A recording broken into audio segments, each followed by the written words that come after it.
Hi there, my name's Claire Chancellor from Be Your Purpose Coaching. Today I want to talk about emotional triggers. We all feel emotionally triggered, but the question is, what can you do about it so that you no longer continue to attract in scenarios that keep pushing your button? In this particular video, I'm going to give you a self-coaching process that you can take yourself through so that you can start to unpack and understand and resolve the triggers that you've been going through. So let's get started.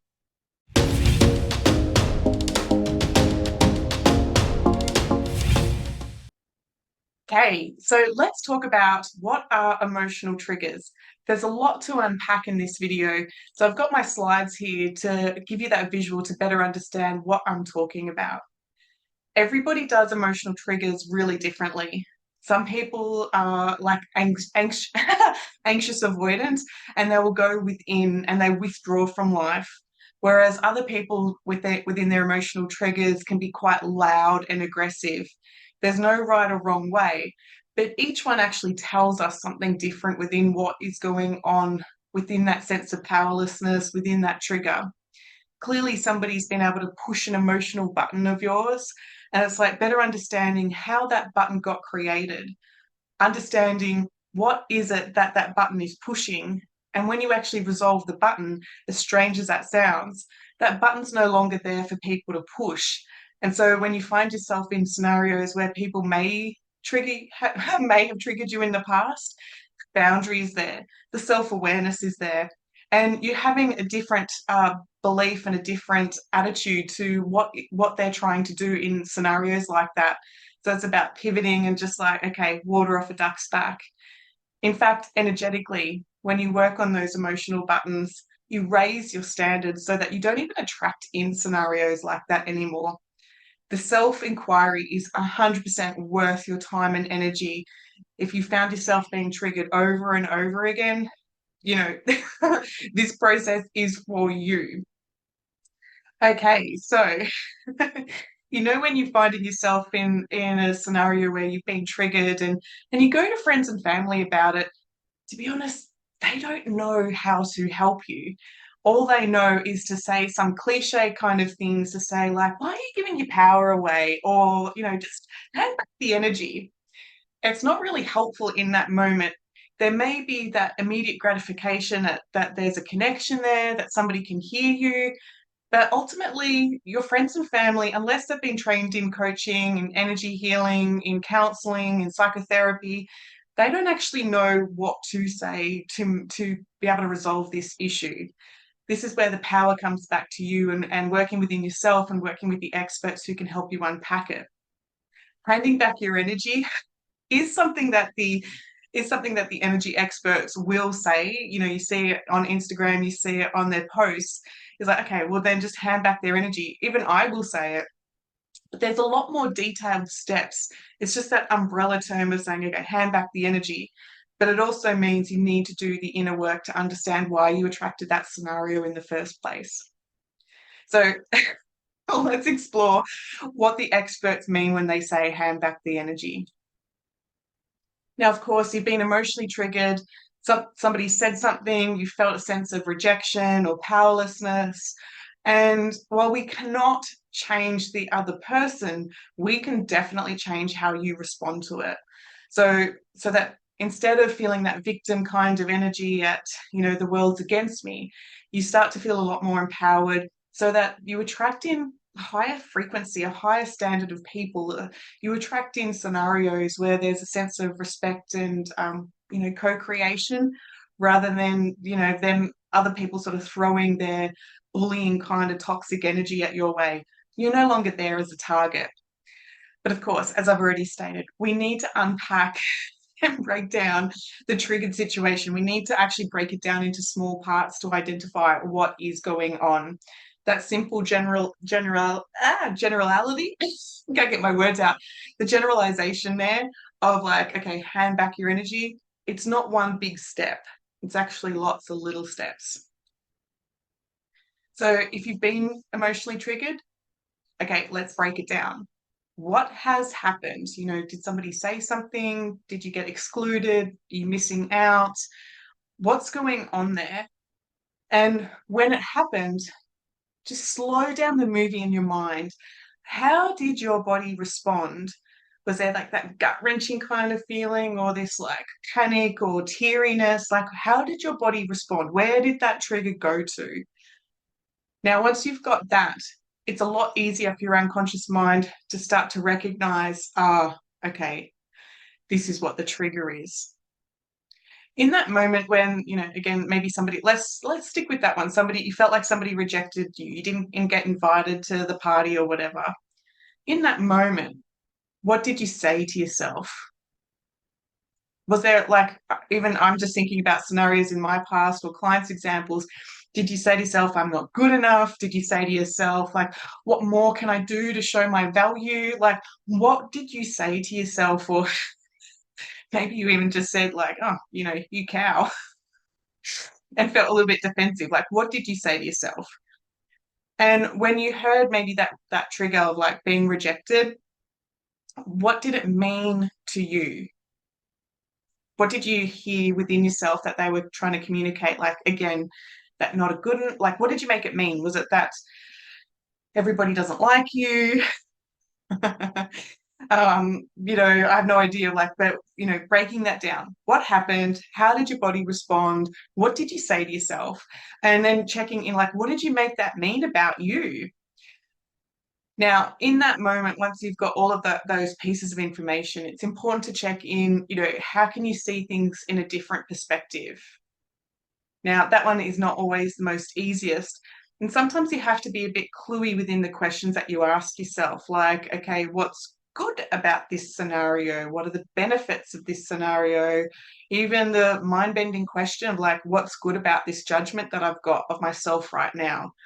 Sounds crazy, but it's about exploring other alternatives rather than your mind getting locked into this problem means this.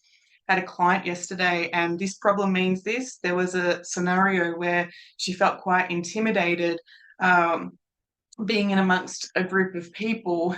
And she was like, well, how can I get more confident? How can I feel more empowered so that when I'm with that group of people again, I shine, I'm empowered, I feel, I'm all in. And I was like, maybe the problem isn't actually, the intimidation. Maybe the problem is when you had said to yourself that initial instincts about going to an event like that was like, suck it up. There was already that sense of intimidation. There was already their intuition saying, like, where is the boundaries? Who's looking after that little version of you? There was this automatic strategy this client had to put self-abandon, really, put herself aside and suck it up and be there because it was important to her partner. That's when we worked on that inner child side of things of like, okay, what happened? Well, I was at the restaurant, I felt intimidated. How did your body respond? It froze, I felt I felt teary. What did you say to yourself? Like, suck it up, be more confident, come on.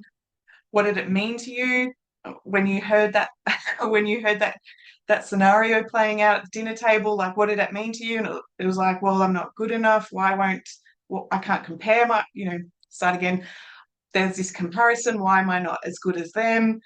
And then within that client example, we had to say, okay, well, what's a different perspective? Maybe you shouldn't have even been at the table. Maybe you shouldn't be sucking it up. Maybe you shouldn't be taking one for the team. And in fact, where else in your life are you taking one for the team, so to speak?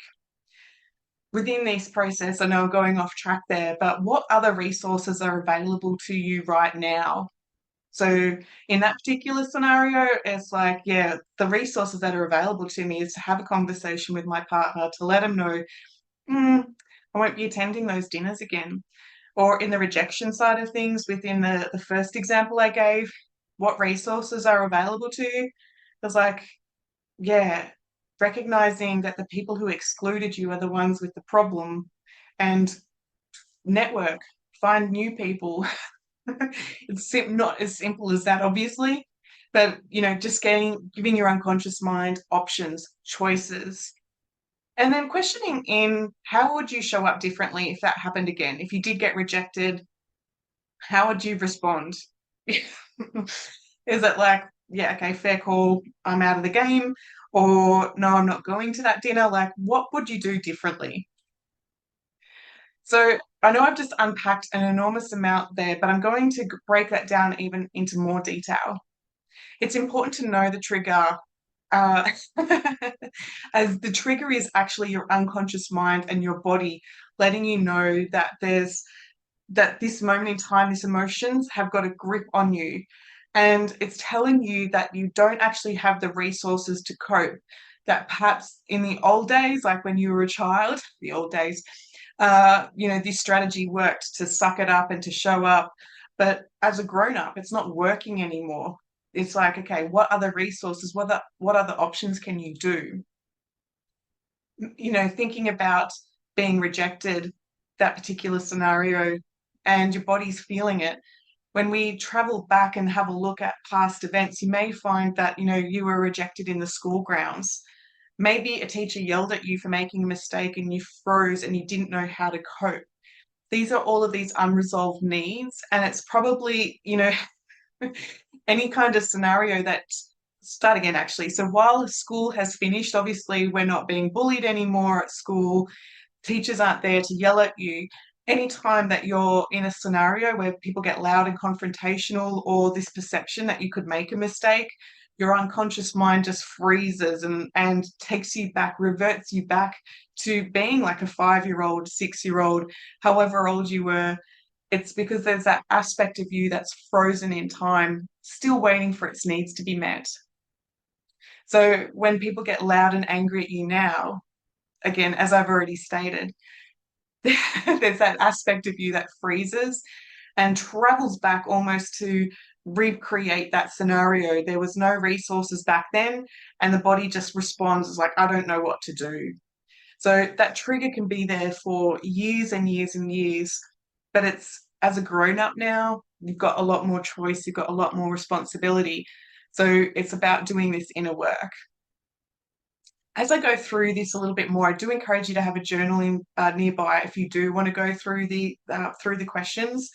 I would, if you find yourself triggered and, at the end of the day, you want to just write down everything, just that, that emotional dumping onto paper, get it out of you so that with these particular prompts and questions, you can get to the core wounding of what is going on. Of course, try to do this process without any self-judgment or justifying or defending. It's just coming from a place of curiosity and like, oh, isn't that interesting that I have that point of view? That way, your unconscious mind can just let out what is going on. All right, so here we go. I'm going to take you through a particular process so that you can get your unconscious mind in that driver's seat and really be able to direct and identify what are these energy blocks, what are the setbacks, what lessons are needing to be learned, so that when you do resolve them, you can manifest a much easier life.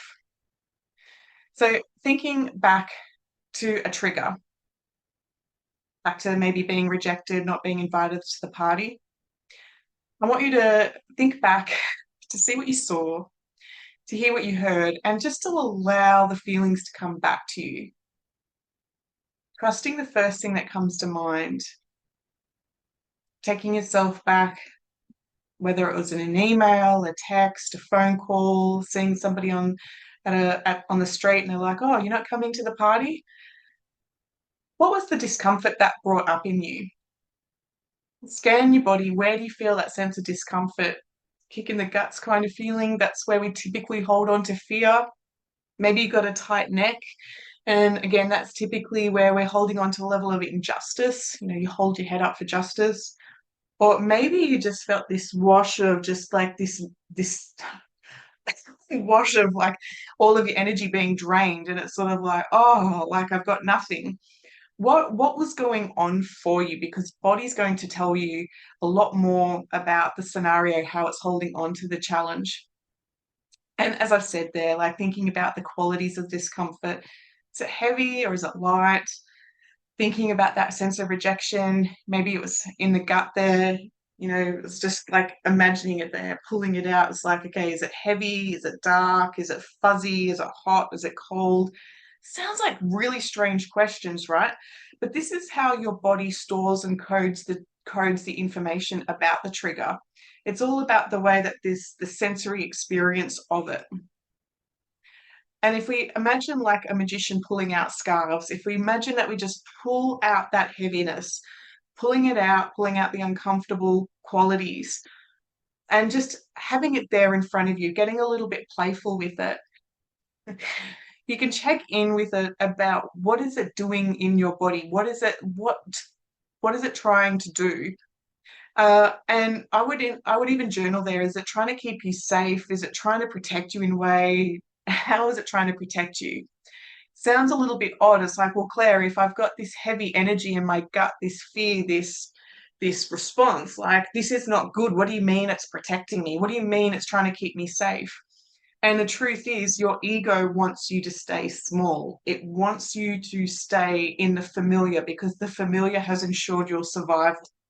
The party out there or the trigger out there is something new.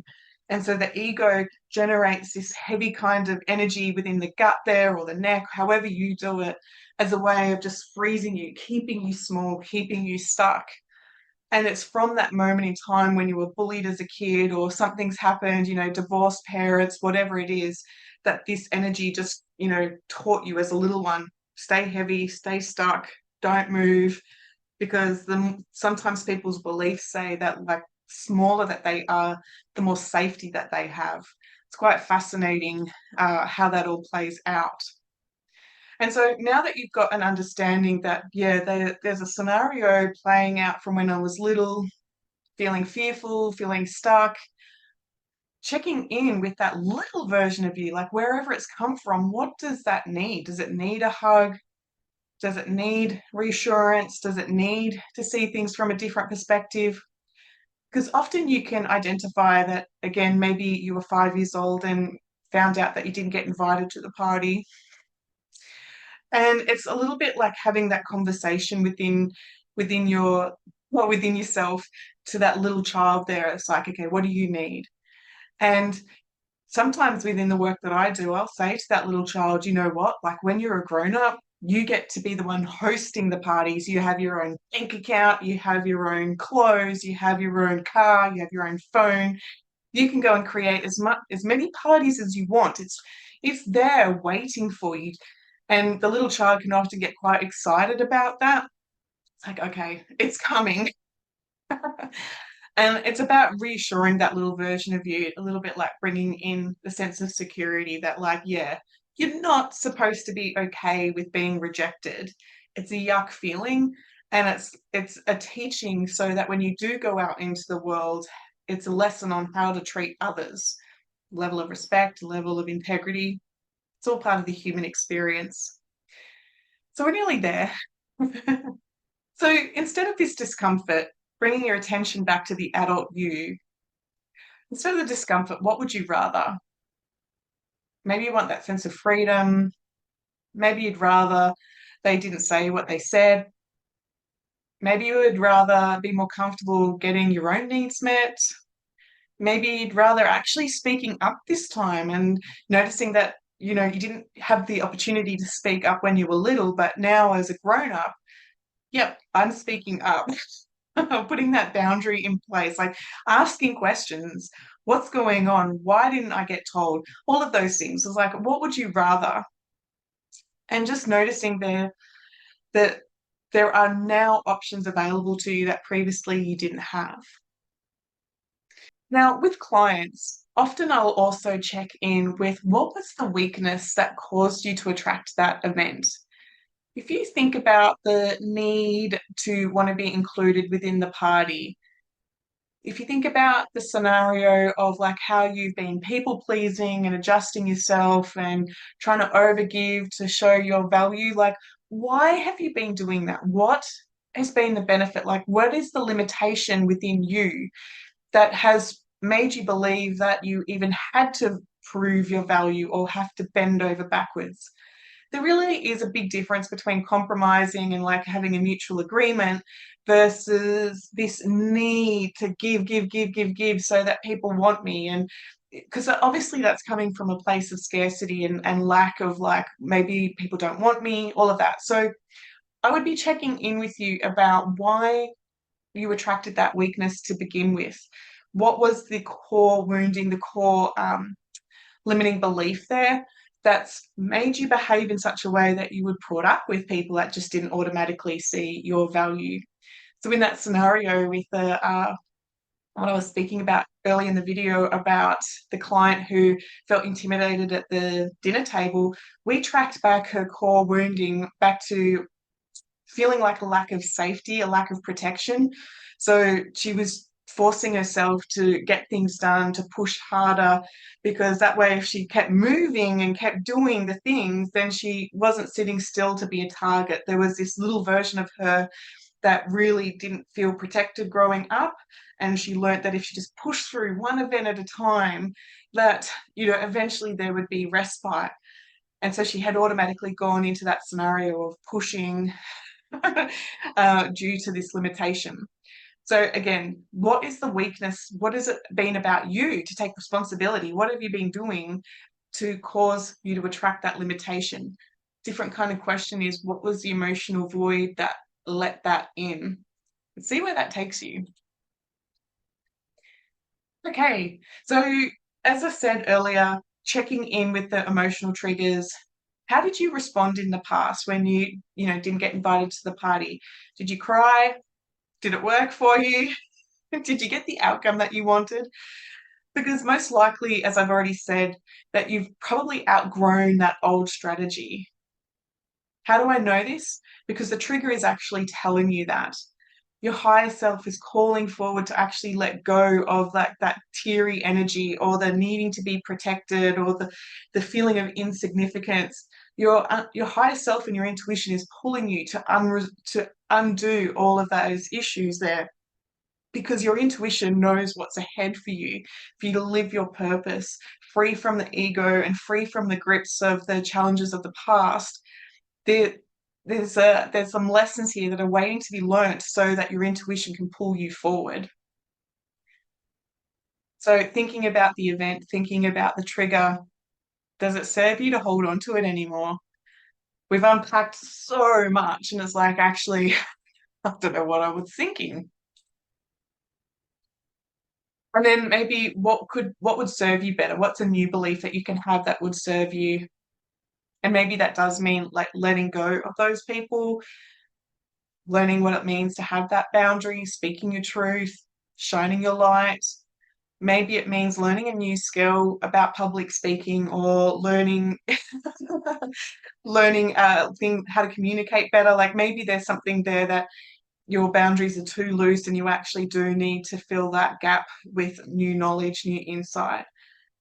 Maybe it's about asking for help, support, getting somebody else involved to help if you're finding yourself triggered in a dynamic with somebody else. And maybe it would serve you to just come back to calm, resolve the hurt, let go of the powerlessness. Life is supposed to be easier. It's not supposed to be this challenging. And the reason that you've been attracting in scenarios like this is because the past has had such a strong grip on you that it's like, yeah, let's shine some light, let's explore those shadows, and let's just let life become a lot easier. I know within being a Reiki master that we can bring in peace and energy into your body, just like calling in that light, or like being out in the forest or at the beach and just bringing in more peace to the body. Don't put your life on hold when you're going through triggers and things. Yes, you might need to take some time out to unpack it, but don't put your life on hold because people are rejecting you. Get out there and network, get out there and meet people, get out there and whether it's painting, rock climbing, whatever's right for you. It's like, okay, I'm not going to be prisoner to the past.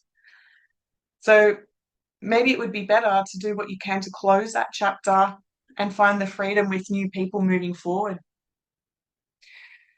So after all of this, there's some more questions there, and I kind of laugh because I've already spoken about that. But I'm bringing your attention back to this slide here. how have these lessons been beneficial moving forward? Is there new discernment? Is there a new essence in speaking your truth? Like, what needs to change now that you've got these ahas, that you're not little anymore, you're not under the thumb of the bullies? What are the new lessons so that you can move forward? Now, of course, if you're unpacking all of this and you still feel triggered or stressed, there are definitely beliefs there deep in the unconscious that your that your intuition is shining a light there to say, okay, it's time to unpack this. And whether it's with me or finding an NLP life coach, a hypnotherapist, a theta healer, Reiki practitioner, kinesiologist, like, do what you can to bring in that support to be able to unpack that, to loosen the grip. And what you'll find is that that emotional button isn't there anymore. And so you now attract in a higher standard. You now shine your light and find in people who really do value and appreciate you. It's fun, guys. I hope that helps. And I will talk to you later.